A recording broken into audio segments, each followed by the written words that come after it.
Ini adalah rahasia tengah malam. Beranikah kau mendengarnya?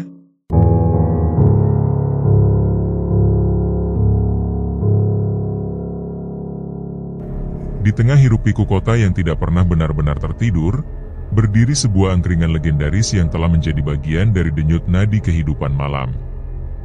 Lokasinya sangat strategis, terletak di sudut jalan utama yang senantiasa ramai oleh arus kendaraan dan lalu lalang pejalan kaki.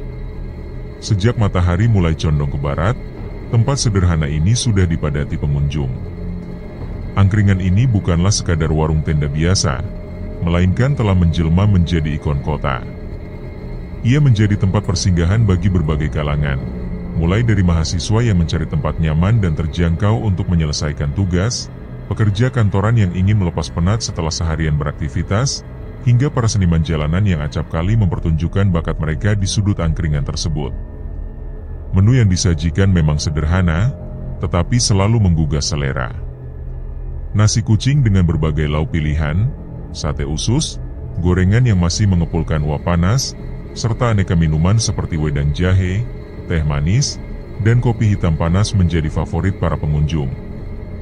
Harganya yang bersahabat semakin membuat siapapun merasa betah berlama-lama di sana. Namun, bukan hanya menu yang membuat tempat ini begitu istimewa. Suasana yang ditawarkan angkringan itu pun memiliki daya tarik tersendiri. Bangku kayu panjang tersusun rapi, sementara lampu temaram dari lampion-lampion kecil menggantung di sekelilingnya, memunculkan kesan hangat dan akrab.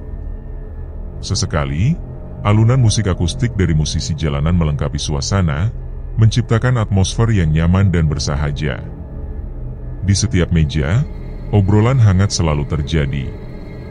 Dari pembicaraan santai seputar keseharian hingga diskusi serius mengenai politik, ekonomi, dan bahkan filsafat hidup, semua mewarnai malam di angkringan ini.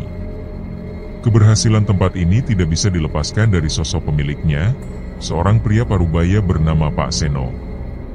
Keramahannya begitu dikenal para pelanggan, sebab setiap malam ia selalu turun langsung, menyapa pengunjung, mengingat pesanan para langganan, dan menyempatkan diri berbincang dengan mereka. Sikapnya yang rendah hati membuat angkringan ini tidak hanya sekadar tempat makan, tetapi menjadi ruang kebersamaan yang hangat. Omzet angkringan itu pun tergolong luar biasa. Setiap malam, ia bisa menghasilkan jutaan rupiah, sebuah angka yang cukup mengesankan untuk ukuran warung kaki lima. Namun, bagi Pak Seno, keuntungan bukanlah tujuan utama. Baginya, angkringan ini adalah tempat di mana banyak cerita lahir, persahabatan terbentuk, dan mimpi-mimpi anak muda dikembangkan di bawah langit malam yang bertabur bintang. Dimas dan teman-temannya adalah pelanggan setia. Bagi mereka, tempat ini bukan hanya tempat makan, tetapi ruang untuk berkumpul, berbagi cerita, dan melepaskan penat setelah seharian beraktivitas. Malam itu, angin berembus lembut, membawa aroma khas dari hidangan yang sedang dibakar. Suara bara yang menyala dan mendesis terkena lelehan lemak menghadirkan sensasi tersendiri yang seakan menggoda siapapun yang lewat untuk mampir. Mereka memilih duduk lesehan di atas tikar yang digelar di pelataran angkringan. Di hadapan mereka, telah tersaji berbagai hidangan menggugah selera. Sate jeroan tersusun rapi di atas piring-piring kecil, dengan tusukan berisi ati, ampela, dan usus yang mengilap karena olesan kecap manis. Andi mencicipi satu tusuk, merasakan tekstur kenyal dengan bumbu yang meresap sempurna hingga ke dalam. Reza sibuk memilih lauk tambahan, lalu mencelupkan potongan sate ke dalam sambal kecap yang berisi irisan cabai rawit dan bawang merah. Di sisi lain, Fajar menikmati nasi kucing dengan lauk teri pedas dan sambal, yang rasa gurih dan pedasnya langsung memunculkan ekspresi puas. Mereka juga memesan gorengan sebagai pelengkap, dan untuk minuman, wedang jahe menjadi pilihan utama. Minuman ini dianggap sebagai pelengkap wajib kala nongkrong di angkringan, karena kehangatannya memberi kenyamanan tersendiri. Di tengah obrolan ringan dan gelak tawa yang mengalir begitu alami, mereka menikmati makanan dengan santai. Meskipun hanya berupa warung tenda dengan pencahayaan seadanya, suasananya menawarkan kehangatan yang tak tergantikan. Setiap rasa makanan yang disantap membawa mereka kepada kenangan manis yang suatu saat mungkin akan dikenang dengan penuh nostalgia. Setelah puas menikmati makan malam, Dimas dan teman-temannya pun beranjak pulang. Malam itu terasa lebih dingin dari biasanya, langit tampak kelam tanpa seberkas cahaya bintang. Ada perasaan ganjil yang perlahan menyelimuti hati mereka, tetapi rasa kantuk yang menyerang membuatnya terlupakan. Namun, saat kepala mulai menyentuh bantal, sesuatu yang menyeramkan pun terjadi. Reza bermimpi berjalan sendirian di jalan setapak yang gelap gulita, dikelilingi oleh pepohonan besar dengan batang hitam seperti hangus terbakar. Angin bertiup lembut, tetapi suara bisikan tak dikenal mulai terdengar, seakan berasal dari arah yang tidak bisa ditentukan. Kata-kata misterius menggema di telinganya, menyuruhnya meninggalkan sesuatu. Ia menoleh ke kiri dan kanan, namun tidak menemukan siapapun. Langkahnya dipercepat, tetapi suara itu terus mengikuti, semakin jelas dan mengganggu. Tiba-tiba, dari kejauhan, muncul sosok perempuan berbusana putih dengan rambut panjang kusut menutupi wajahnya. Ia berdiri diam dengan tubuh bergoyang pelan, mirip boneka yang tergantung di tiupan angin. Saat Reza mencoba menahan napas, perempuan itu mendadak berlari ke arahnya dengan kecepatan tak wajar. Ketika tangannya yang dingin mencengkeram bahu Reza, tubuhnya seketika terbangun dengan keringat dingin membasahi seluruh tubuh. Andi juga mengalami mimpi aneh. Ia berada di angkringan yang tampak kosong, dengan lampu-lampu temaram dan suasana malam yang begitu mencekam. Hanya ada seorang perempuan berbusana putih yang duduk membelakanginya, tubuhnya tampak bergetar pelan seolah sedang terisak. Ketika Andi mencoba mendekat, perempuan itu menghentikan tangisnya dan mulai menoleh. Namun, gerakan kepalanya tidak biasa. Ia memutar kepala ke belakang, membelakangi tubuhnya dengan mata hitam legam tanpa bola mata dan mulut sobek lebar hingga ke pipi, memperlihatkan deretan gigi tajam yang tak beraturan. Andi terpaku, tubuhnya terasa seolah tertanam di tanah. Perempuan itu menyeringai lebar dan mengeluarkan bisikan yang membuat bulu kuduknya meremang. Wajah menyeramkan itu bergerak cepat ke arahnya. Saat itu juga, Andi terbangun dengan napas terengah-engah, tubuhnya kaku dan dingin seperti baru keluar dari lemari es. Sementara itu, Fajar bermimpi berada di dalam kamarnya sendiri. Segalanya terasa redup, namun anehnya begitu nyata. Saat melirik jam dinding, jarum menunjukkan pukul 3 dini hari. Tiba-tiba terdengar suara ketukan dari jendela. Jantungnya berdegup cepat, tubuhnya gemetar saat menarik selimut. Perlahan, ia menoleh ke arah jendela dan melihat sosok perempuan berbusana putih berdiri diam di balik kaca. Rambutnya kusut menutupi wajah, tetapi yang paling menyeramkan adalah jari-jarinya yang panjang, kurus, dan berkuku hitam tajam. Ketukan semakin cepat, semakin keras, dan semakin liar. Kaca bergetar hebat hingga akhirnya perempuan itu menempelkan wajah pucatnya di jendela, menampakkan rongga hitam di matanya dan bibir berlumuran darah. Ia menyampaikan pesan menyeramkan yang membuat Fajar ingin berteriak, tetapi suaranya tak kunjung keluar.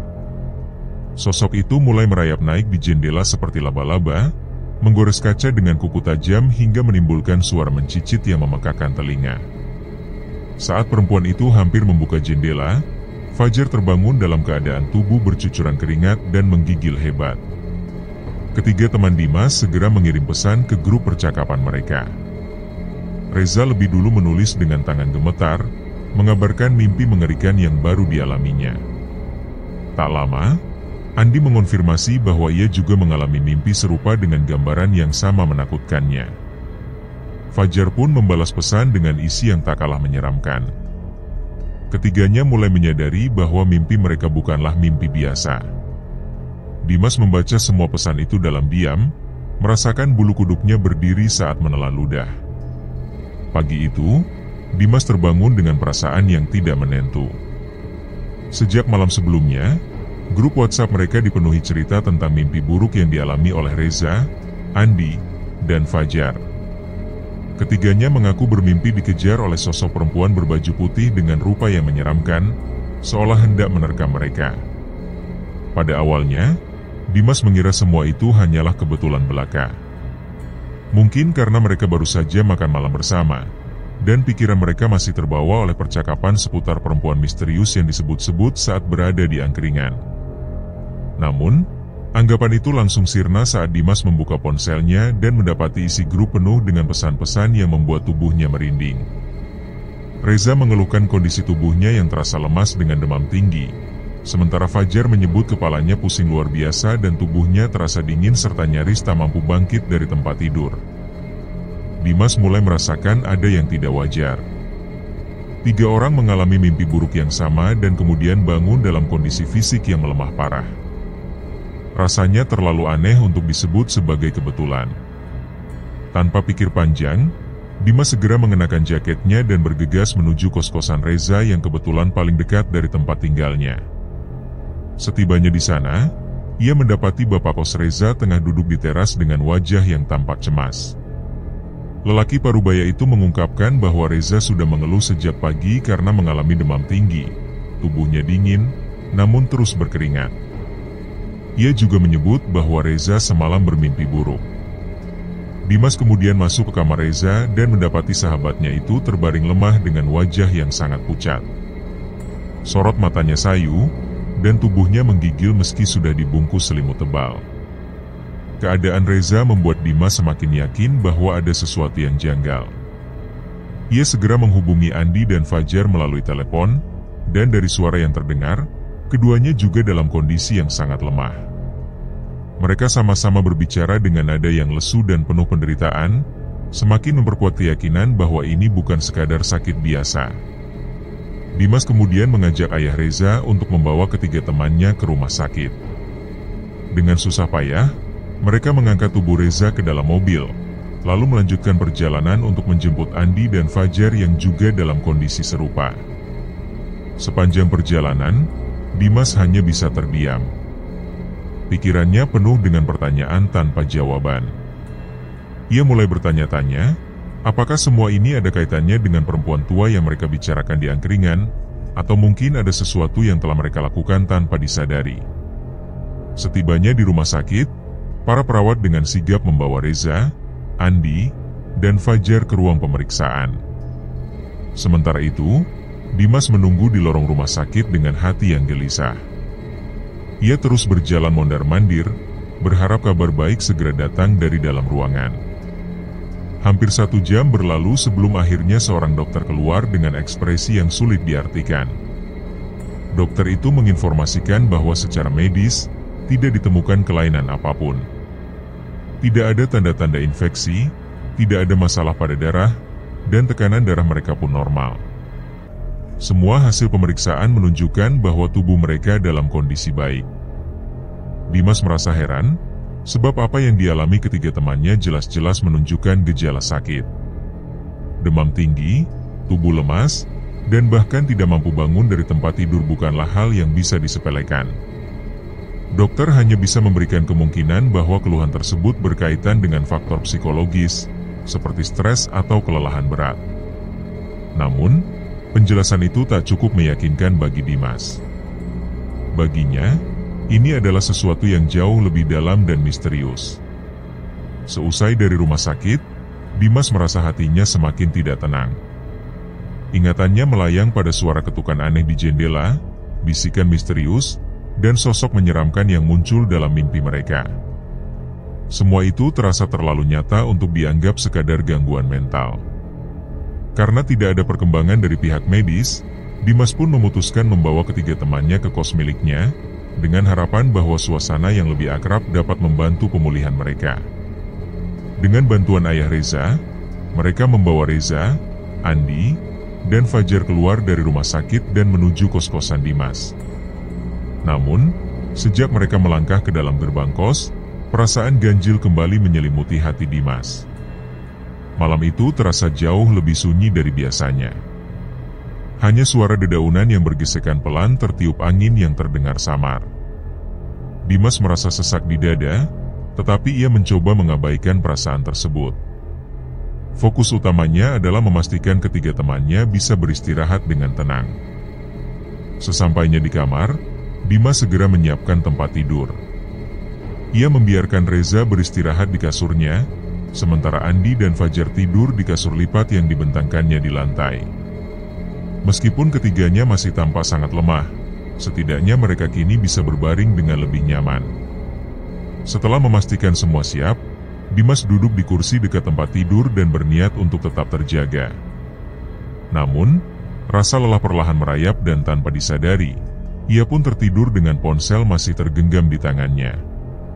Entah sudah berapa lama ia terlelap, tetapi suara rintihan pelan membuatnya tersentak bangun. Matanya langsung terbuka saat menyadari suara itu berasal dari tempat tidur Reza. Andi mulai mengigau dalam tidurnya. Ucapannya terdengar seperti permohonan agar tidak dikejar. Sementara itu, Fajar terlihat lebih parah. Tubuhnya menggeliat seperti seseorang yang sedang berusaha melarikan diri dari sesuatu, napasnya memburu, dan keringat mengucur deras dari dahinya. Yang paling mengerikan adalah saat Fajar tiba-tiba mengangkat kedua tangannya dan mulai mencekik lehernya sendiri. Dimas tersentak kaget. Mata Fajar tetap tertutup, namun tangannya mencengkeram leher dengan sangat kuat, seolah ada sesuatu dari alam mimpi yang sedang mencekiknya. Dimas bergegas menghampiri dan mengguncang tubuh sahabatnya, namun Fajar justru semakin keras mencengkeram. Bibirnya tampak bergerak, seperti hendak berteriak, namun tidak ada suara yang keluar. Dimas panik dan mulai menampar pipi Fajar berulang kali, berharap bisa menyadarkannya. Tidak hanya Fajar, Reza dan Andi juga mulai menunjukkan gejala serupa. Tubuh mereka menggeliat keras, mulut mereka menggumam sesuatu yang tak jelas, dan suaranya terdengar seperti orang yang tengah tersedak dalam ketakutan. Dimas mengguncang tubuh mereka satu persatu hingga akhirnya ketiganya terbangun secara bersamaan. Namun, saat membuka mata, wajah mereka tampak kosong. Sorot mata mereka melotot tanpa ekspresi, seperti orang yang belum sepenuhnya sadar. Dimas mencoba memanggil dan mengguncang bahu Fajar dengan harapan mendapatkan reaksi. Fajar akhirnya berkedip beberapa kali, kemudian menoleh ke arah Dimas dengan pandangan yang mulai fokus. Ia tampak kebingungan dan bertanya tentang keberadaannya dengan suara serak. Setelah dijelaskan bahwa ia berada di kos Dimas, Fajar perlahan mengusap lehernya dan terkejut saat merasakan bekas merah di kulitnya sendiri. Reza dan Andi pun mulai sadar sepenuhnya. Ekspresi kosong mereka berubah menjadi ketakutan. Andi menyebut bahwa ia mengalami mimpi buruk yang sama seperti sebelumnya, dan Reza membenarkan pernyataan itu. Sosok perempuan berbaju putih kembali muncul dalam mimpi mereka. Fajar bahkan mengaku bahwa perempuan itu berdiri tepat di belakangnya. Ia bisa merasakan napas perempuan tersebut di tengkuknya, disertai suara tawa yang menyeramkan dan bisikan yang tidak mudah dilupakan. Perempuan itu menyampaikan bahwa mereka telah mengambil sesuatu yang bukan milik mereka. Ruangan mendadak senyap. Angin malam berembus melalui celah jendela yang sedikit terbuka. Dimas dapat merasakan seluruh bulu kuduknya berdiri. Kata-kata itu terus terngiang dalam benaknya. Pertanyaan demi pertanyaan pun bermunculan. Apa yang telah mereka ambil? Dan yang lebih mengerikan lagi, makhluk macam apa yang kini sedang mengincar mereka? Malam semakin larut, namun kondisi Reza, Andi, dan Fajar justru kian memburuk. Wajah mereka semakin pucat, keringat mengalir deras di pelipis, dan napas mereka terdengar berat serta tersengal-sengal. Dimas, yang sejak awal menyadari keganjilan ini, mulai benar-benar panik. Tubuh ketiga temannya menggigil hebat, seolah ada sesuatu yang perlahan-lahan menyedot energi dari dalam diri mereka. Reza bahkan mulai mengerang menahan rasa sakit, tangannya mencengkeram dadanya dengan ekspresi penuh penderitaan. Ia tampak tidak kuat menahan beban yang menyesakan. Dimas sadar bahwa ini bukan lagi penyakit biasa. Ini jelas bukan sekadar demam atau kelelahan. Ada sesuatu yang lebih kelam, lebih dalam, dan tidak bisa dijelaskan dengan logika. Ia merasa harus segera bertindak sebelum semuanya terlambat. Ingatannya lalu tertuju pada sebuah tempat yang selama ini memberi ketenangan, masjid dekat kosannya. Malam itu, masjid tersebut sedang mengadakan pengajian. Ia sering melihat para ustadz dan jemaah berkumpul di sana, melantunkan ayat suci dan berzikir bersama. Jika ada tempat yang bisa memberi perlindungan di tengah keganjilan ini, maka rumah Allah adalah satu-satunya harapan. Tanpa ragu, Dimas segera meraih jaketnya. Ia membantu ketiga temannya untuk bangkit, mengajak mereka meninggalkan kosan. Meski tubuh mereka lemah dan kaki nyaris tak mampu menopang, keempatnya akhirnya berjalan tertatih menembus dinginnya malam. Angin menusuk hingga ke tulang, dan langit yang gelap tanpa bintang menambah kesan mencekam sepanjang perjalanan. Namun yang paling membuat bulu kuduk Dimas berdiri adalah perasaan aneh yang menyertainya sejak mereka meninggalkan kosan. Ia merasa ada yang mengawasi, mengikuti setiap langkah mereka. Udara terasa berat, seperti ada beban tak kasat mata yang menghimpit dari segala arah. Setiap hembusan angin membawa bisikan lirih yang menggema, terdengar seperti tawa lembut dari kejauhan, sebuah suara yang memperingatkan agar mereka tidak pergi, bahwa mereka adalah milik entitas itu. Dimas menoleh ke kiri dan kanan, matanya menelusuri ganggang gelap serta bayang-bayang pohon yang bergoyang tertiup angin. Tak satu pun ia temukan, namun kegelisahan semakin menjadi. Langkahnya pun dipercepat, disusul oleh Reza, Andi, dan Fajar yang berusaha mengimbangi, walau tubuh mereka kian lemah. Setiap langkah terasa seperti perlombaan melawan sesuatu yang tak terlihat. Setelah beberapa menit yang terasa seperti berjam-jam, mereka akhirnya tiba di masjid. Cahaya dari dalam menyambut kedatangan mereka, membawa sedikit kelegaan. Lantunan ayat suci Al-Quran menggema dari dalam, memberikan rasa aman yang sempat menenangkan kegelisahan yang membelenggu. Begitu masuk, Dimas segera mencari seseorang yang bisa membantu mereka. Pandangannya tertuju pada seorang ustadz yang sedang duduk bersama beberapa jemaah, mengikuti kajian yang masih berlangsung. Dimas mendekati mereka dengan langkah tergesa, suaranya bergetar, napasnya masih tersengal. Ustadz yang sedang berbicara menghentikan kajian dan menatapnya penuh tanya, sementara beberapa jemaah mulai memperhatikan kehadiran mereka. Dimas pun menoleh ke arah Reza, Andi, dan Fajar yang kini duduk terkulai di lantai masjid. Napas mereka semakin berat, tubuh mereka terlihat semakin lemah. Dengan suara tercekat, Dimas menceritakan semuanya, tentang malam di angkringan, mimpi buruk yang menghantui, sakit aneh yang muncul tiba-tiba, bisikan ganjil, dan ketukan misterius di jendela rumah sakit. Semakin panjang penjelasan Dimas, semakin serius raut wajah sang ustadz. Tatapan matanya tajam, seperti memahami sesuatu yang tidak bisa dijelaskan secara biasa. Setelah mendengarkan semua, ustadz itu menarik napas panjang. Suasana dalam masjid menjadi hening, hanya diiringi oleh lantunan ayat suci yang terus bergema. Sang ustadz lalu duduk bersila di depan Reza, Andi, dan Fajar yang terlihat semakin tak berdaya. Napas mereka tersengal, keringat membanjiri wajah, tubuh mereka menggigil hebat seperti sedang melawan sesuatu yang tidak tampak. Dimas merasa jantungnya berdegup semakin kencang, tangannya mencengkeram sarung dengan kuat.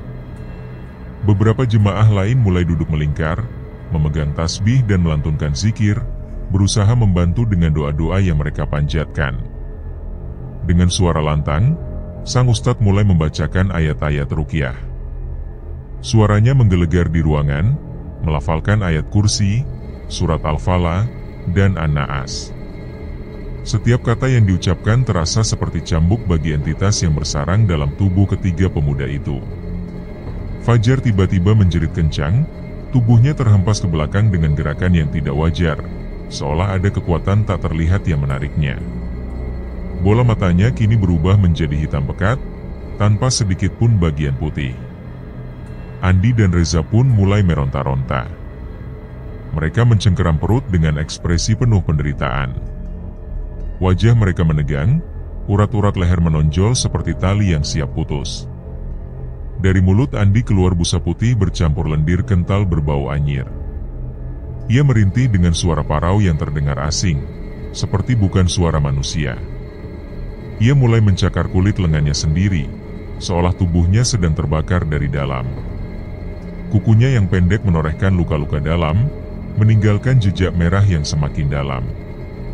Sementara itu, Reza yang sejak awal menggigit bibirnya, tiba-tiba menjerit menyayat. Kepalanya tertunduk ke dada, lalu terangkat lagi dengan gerakan patah-patah yang tidak wajar. Bibirnya bergerak-gerak tanpa suara, seakan ingin mengatakan sesuatu tapi terhalang oleh sesuatu yang besar di tenggorokannya. Matanya menatap tajam ke arah Ustadz, dipenuhi oleh amarah yang bukan miliknya. Sang Ustadz tetap melanjutkan ruqyah. Tangannya kini menyentuh kepala ketiganya, dan ia mulai melantunkan surat Al-Baqarah dengan suara yang semakin lantang. Salah seorang jemaah bergumam lirih dengan wajah pucat pasi. Fajar kembali mengerang keras, tubuhnya berkedut hebat seperti dialiri arus listrik. Lengan dan kakinya kaku, melipat ke arah yang mustahil dilakukan manusia normal. Punggungnya melengkung seperti busur, lalu ia terhempas ke lantai dengan suara berdebum yang berat. Suara tawa nyaring keluar dari mulutnya, namun itu bukan suara Fajar. Tawa itu dalam dan bergema, seolah datang dari tempat yang gelap dan jauh. Sebuah kalimat terdengar samar, penuh ejekan dan kebencian, menyiratkan bahwa mereka tidak akan bisa diusir. Namun sang Ustadz tidak goyah. Suaranya justru semakin keras, penuh kehusyukan. Para jemaah pun menguatkan zikir, menciptakan lantunan doa yang bergema serempak memenuhi ruangan. Reza tiba-tiba memuntahkan cairan hitam kental yang berbau busuk, menusuk hidung dan membuat beberapa jemaah mundur dengan wajah mual. Pemandangan itu mengerikan, namun belum seberapa. Andi dan Fajar juga mulai memuntahkan isi perut. Bukan hanya cairan, melainkan gumpalan daging yang tampak seperti sate yang mereka makan malam itu. Namun daging itu telah berubah warna menjadi pucat keabu-abuan, seperti daging busuk yang telah lama tertinggal. Dimas membelalakan mata, perutnya mual, nyaris ikut muntah melihat kejadian itu. Ia tidak habis pikir bagaimana daging yang telah mereka makan bisa keluar dalam keadaan utuh seperti itu. Tubuh Fajar terus bergetar hebat, tangan dan kakinya menegang, urat-uratnya menonjol. Namun yang paling mengerikan adalah suara tawa kecil yang keluar dari mulutnya, bukan suara Fajar, tapi suara asing yang menyiratkan kehadiran sesuatu yang tidak berasal dari dunia ini. Suara melengking yang terdengar saat itu begitu mengerikan, menyerupai suara perempuan namun terdistorsi, seakan berasal dari dimensi yang berbeda, bukan dari dunia manusia. Suara itu membawa kesan asing, seperti datang dari alam milik makhluk yang tidak dikenal. Dimas langsung melangkah mundur, tubuhnya diliputi ketakutan. Ia menyadari bahwa suara itu bukan berasal dari Fajar, melainkan dari sesuatu yang jauh lebih menyeramkan. Sang Ustadz segera merapatkan telapak tangannya ke kepala Fajar, menekan lebih kuat sembari melanjutkan pembacaan ayat-ayat suci. Suaranya kini terdengar lebih lantang dan penuh kekuatan. Pada saat yang sama, ketiga teman Dimas, Reza, Andi, dan Fajar menjerit bersamaan, tubuh mereka melenting ke belakang dengan kejang-kejang yang amat hebat. Seorang jamaah perempuan yang duduk di belakang langsung menutup mulutnya, tangis ketakutan menyeruak dari wajahnya. Beberapa jamaah pria menundukkan kepala lebih dalam, zikir mereka terdengar semakin kencang, seakan ingin merapatkan perlindungan kepada Allah dari apa yang tengah mereka saksikan. Air mata mulai menggenang di pelupuk mata Dimas. Keinginan untuk menolong teman-temannya sangat besar, namun ia benar-benar tak tahu apa yang harus diperbuat. Fajar menggigit bibirnya hingga berdarah, Andi mencakar lantai dengan tangannya sampai kuku-kukunya nyaris copot, sementara Reza justru mencakar lehernya sendiri, seolah hendak mengeluarkan sesuatu yang mengerikan dari dalam tubuhnya. Sang Ustadz semakin menekan kening mereka, sembari melantunkan ayat-ayat suci dengan penuh kekuatan spiritual. Seruannya menggema di seluruh ruangan, memerintahkan makhluk itu untuk keluar atas nama Allah, untuk kembali ke tempat asalnya karena ia tidak memiliki hak tinggal di dalam tubuh manusia. Jeritan Fajar kembali terdengar, namun kali ini suara itu terdengar berat dan dalam. Kata-kata yang keluar dari mulutnya membuat Dimas tersentak. Itu bukan suara Fajar, tetapi suara lain, suara yang terasa asing dan penuh kebencian. Ustadz tak bergeming, terus melawan dengan doa dan keimanan, tak membiarkan makhluk itu mendominasi. Hingga akhirnya, ketika ketiga temannya tersungkur ke lantai dalam kelelahan, keheningan menyelimuti ruangan. Yang tersisa hanyalah desahan napas yang berat dan isak tangis tertahan dari beberapa jamaah yang masih syok dengan apa yang mereka saksikan. Dimas segera berlari menghampiri teman-temannya. Ketiganya terduduk lemas dengan mata terbuka namun kosong, seolah masih menyimpan jejak ketakutan yang amat dalam. Beberapa jamaah membantu mereka untuk duduk dengan perlahan. Tubuh mereka gemetar, wajah mereka masih dibayangi horor dari apa yang baru saja terjadi. Sang ustadz mengusap kepala masing-masing, membacakan doa dengan suara yang jauh lebih lembut dan menenangkan. Ia meyakinkan mereka bahwa makhluk itu sudah tidak lagi mengganggu. Dimas akhirnya menghela napas panjang, dan air mata jatuh juga dari matanya. Suasana di dalam masjid masih terasa berat, seolah sisa energi jahat dari peristiwa tadi belum sepenuhnya sirna. Para jamaah yang sebelumnya ikut membantu kini duduk terdiam, dengan wajah yang mencerminkan ketakutan dan kebingungan. Ketiganya masih belum sepenuhnya sadar, napas mereka tersengal, dan tubuh mereka gemetar seperti habis berlari dari makhluk mengerikan. Sementara Dimas duduk di dekat mereka dengan raut wajah yang penuh kekhawatiran, sang ustadz memandangi mereka dengan tatapan tajam dan serius. Ia kemudian menyampaikan sebuah fakta yang mengerikan, daging yang mereka muntahkan tadi bukanlah daging biasa, melainkan daging manusia. Seketika ruangan menjadi senyap. Dimas bahkan merasa udara di sekelilingnya mendadak membeku. Reza terlihat terbelalak, sementara Andi langsung menutup mulutnya dengan wajah yang mendadak pucat kehijauan. Fajar, yang sejak tadi diam, mulai menangis dengan tubuh bergetar hebat. Salah satu jamaah yang sejak awal menyaksikan kejadian tersebut melafalkan istighfar dengan suara tertahan. Mual mulai menggelayuti perut Dimas. Bayangan sate jeroan yang mereka makan di angkringan malam itu kembali muncul di benaknya. Aroma asap, rasa gurih yang sebelumnya menggoda, serta tekstur daging yang lembut, semuanya kini terasa menjijikan. Sang ustadz menjelaskan bahwa angkringan tersebut menggunakan pesugihan, ilmu hitam yang digunakan untuk melariskan dagangan dengan cara memberi makan pelanggan mereka daging manusia dari ritual tertentu. Reza, Andi, dan Fajar menutup wajah mereka, berusaha menahan luapan emosi yang tak tertahankan. Sementara Dimas, yang mendengarkan penjelasan itu dengan cermat, merasa tubuhnya semakin dingin. Ia pun bertanya mengapa dirinya tidak mengalami hal serupa. Ustadz menjelaskan bahwa Dimas tidak mengonsumsi sate jeroan malam itu. Hanya nasi kucing dan wedang jahe yang ia nikmati. Hal itulah yang menyelamatkannya dari menjadi tumbal pesugihan. Tiga temannya terlihat semakin pucat. Malam semakin larut, namun hawa menyeramkan belum juga reda dari masjid. Ketiganya masih terduduk lemas, dan Dimas terus mendampingi mereka dengan rasa cemas. Sang ustadz lalu mengatakan bahwa kejadian tersebut adalah bentuk perlawanan dari makhluk yang hendak menuntut tumbal. Namun, berkat pertolongan Allah, tali pertumbalan mereka berhasil diputuskan. Mereka menatap sang ustadz dengan mata penuh harapan. Penjelasan berikutnya melegakan sekaligus menakutkan. Memang benar bahwa muntahan itu telah memutus hubungan mereka dengan pesugihan, tetapi bukan berarti mereka sepenuhnya aman. Gangguan dari makhluk halus bisa datang dalam berbagai cara. Jika mereka lemah secara batin, maka makhluk tersebut bisa kembali mencengkeram. Kecemasan mulai menyelimuti mereka lagi. Rasa takut yang berlebihan justru menjadi pintu masuk kekuatan jahat. Karena itu, mereka harus memperkuat iman, tidak meninggalkan salat, rajin membaca Al-Quran, terutama ayat kursi serta 3 surat pelindung, Al-Ikhlas, Al-Falah, dan Anas. Hati yang dipenuhi ketakutan hanyalah celah bagi mereka yang hendak berbuat jahat dari alam lain. Ustadz menjelaskan bahwa ketika gangguan datang, janganlah melawan dengan rasa takut. Lawan dengan keimanan, perbanyak zikir, berwudu, dan tetap tenang. Sebab, makhluk halus itu tidak akan pernah lebih kuat dari kuasa Allah. Penjelasan tersebut membawa sedikit ketenangan bagi Dimas. Ia pun menoleh ke arah ketiga temannya, mengajak mereka untuk tidak lagi larut dalam ketakutan.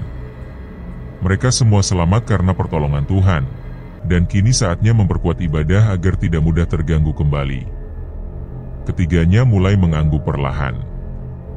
Meskipun masih diselimuti ketakutan, ada sedikit cahaya keyakinan yang muncul di hati mereka. Dari malam itu, mereka pun berjanji untuk tidak pernah kembali ke angkringan terkutuk itu. Ketakutan di wajah mereka menjadi bukti bahwa pengalaman tersebut telah membekas sangat dalam. Malam itu menjadi malam yang tak terlupakan bagi Reza, Andi, dan Fajar. Setelah melewati proses ruqyah yang menguras tenaga dan batin, tubuh mereka memang terasa lemas, tetapi jauh lebih ringan. Tidak ada lagi rasa mual, sesak, atau bisikan-bisikan menakutkan.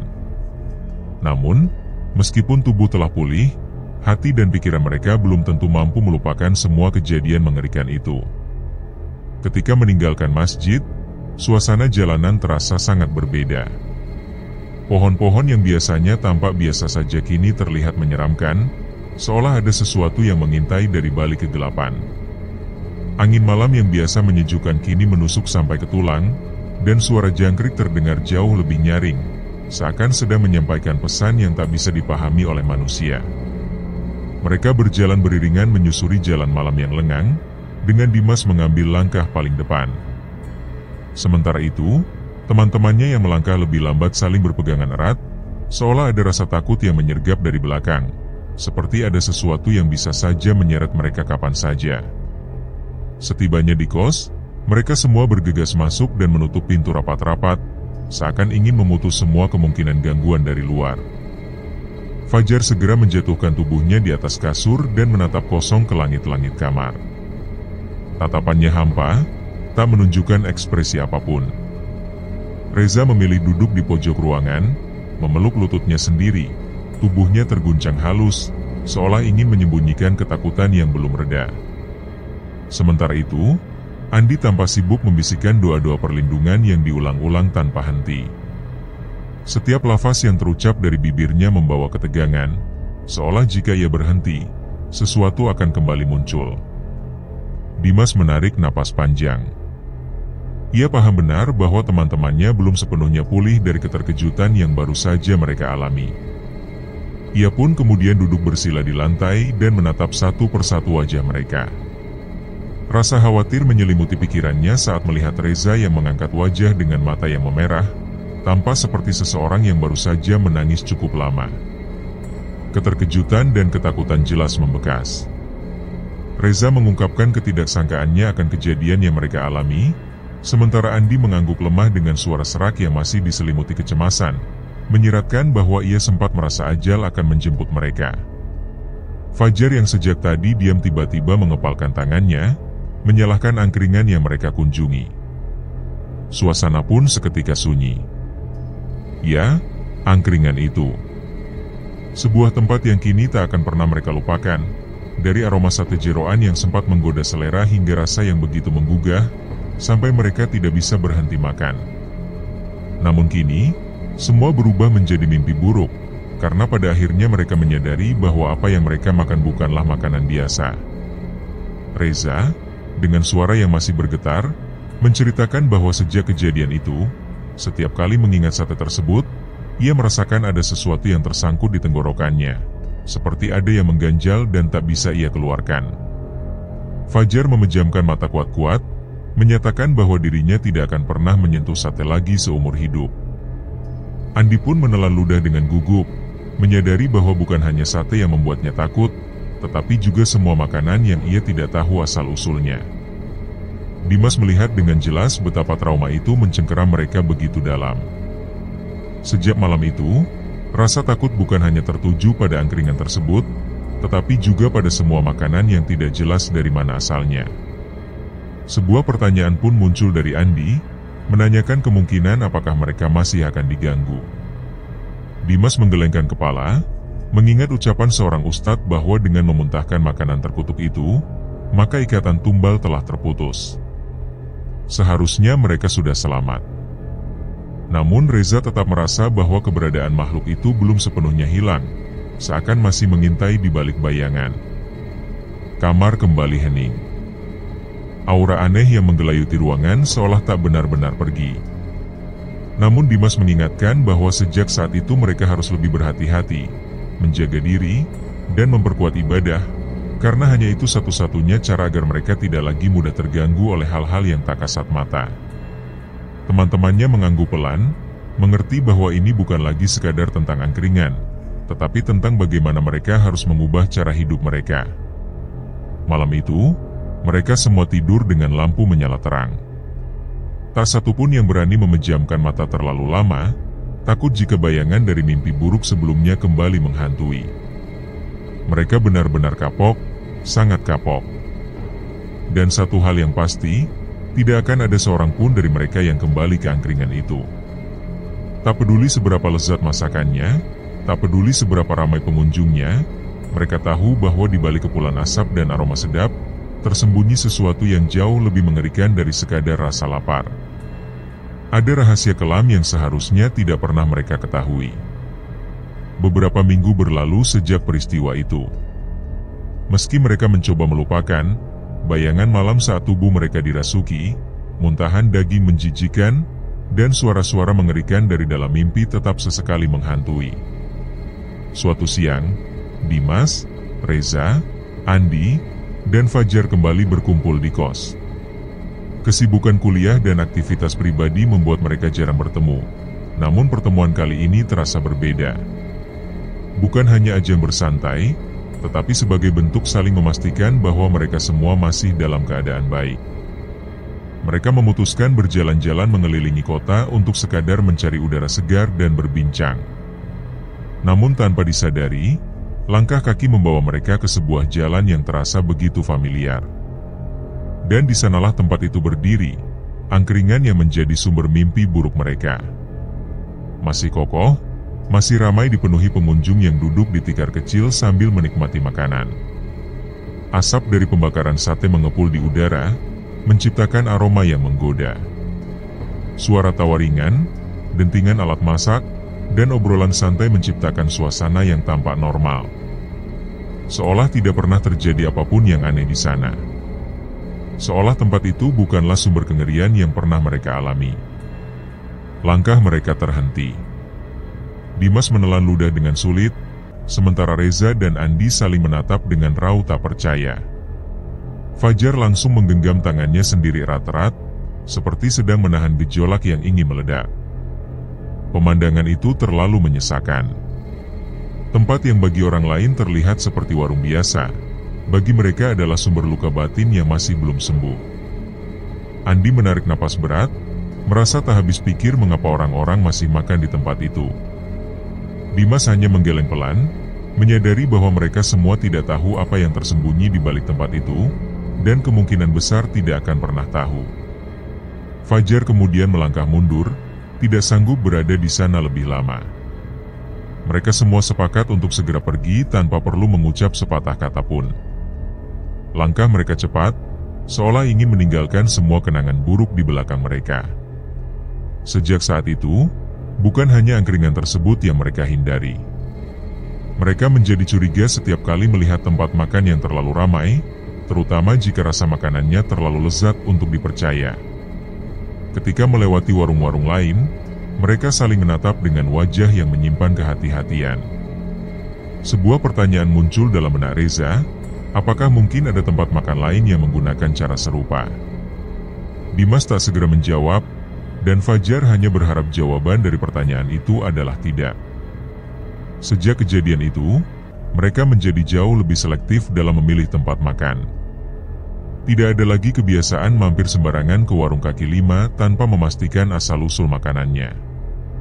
Mereka lebih memilih makan di tempat yang sudah mereka kenal dengan baik atau bahkan lebih sering memasak sendiri di kos. Meskipun gangguan itu tidak pernah muncul lagi, namun bayangan traumatis masih membekas. Rasa takut terkadang muncul tanpa aba-aba, bahkan ketika sedang menikmati makanan biasa. Kekhawatiran akan kemungkinan bahwa makanan yang sedang dikonsumsi menyembunyikan sesuatu yang tak terlihat kerap muncul begitu saja. Namun di balik semua itu, mereka merasa bersyukur.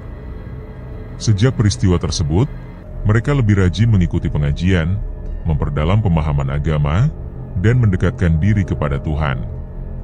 Setiap malam Jumat, mereka meluangkan waktu membaca surat Yasin bersama, rajin salat berjamaah di masjid, dan menyimak ceramah agama dengan sungguh-sungguh. Semua itu bukan hanya untuk menjauhkan diri dari gangguan makhluk halus, tetapi karena mereka kini sadar bahwa hanya perlindungan Tuhan yang benar-benar dapat menjaga mereka. Hidup mereka berubah. Tak ada lagi nongkrong larut malam tanpa arah. Tak ada lagi asal makan tanpa memperhatikan sumbernya. Tak ada lagi sikap malas dalam urusan ibadah. Mereka menyadari bahwa dunia ini jauh lebih luas daripada apa yang tampak di depan mata. Ada hal-hal yang tak bisa dijelaskan oleh logika, dan jika mereka lengah, bukan tidak mungkin kejadian serupa akan terulang kembali. Dimas tersenyum tipis saat melihat teman-temannya kini lebih banyak membahas soal keimanan daripada sekadar obrolan ringan seperti dulu. Ia sadar, mungkin peristiwa itu adalah sebuah peringatan, atau bahkan sebuah teguran dari Yang Maha Kuasa. Satu hal yang pasti, mereka tidak akan pernah melupakan kejadian itu. Dan mereka tidak akan pernah membiarkan diri mereka kembali terperosok ke dalam bahaya yang sama.